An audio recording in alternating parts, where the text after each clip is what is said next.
تو خاطره های خاکیم سرزمین، اسم تو مونده هنوز روی زمین. از قصه های شبونه پدر بزرگ تو عکسای قدیمی رو دیوارم، یه طوره روشن تو یادمونه،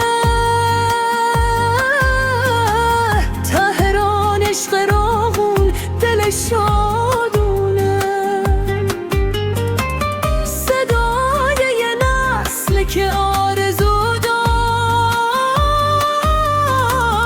ایران همیشه سرفراز باشه و راست.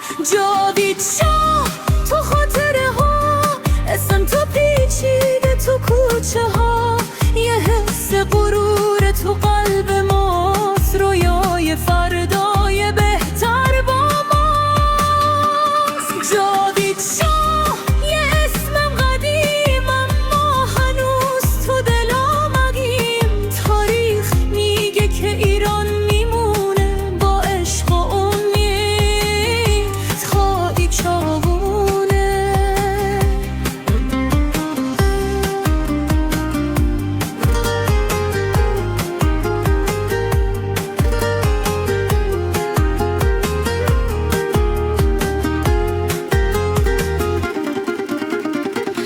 از تخت جمشید تا خزر آبی،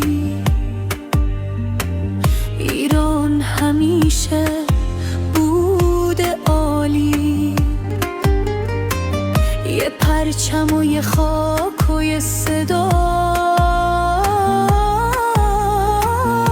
آرزوی صلح برای فردا.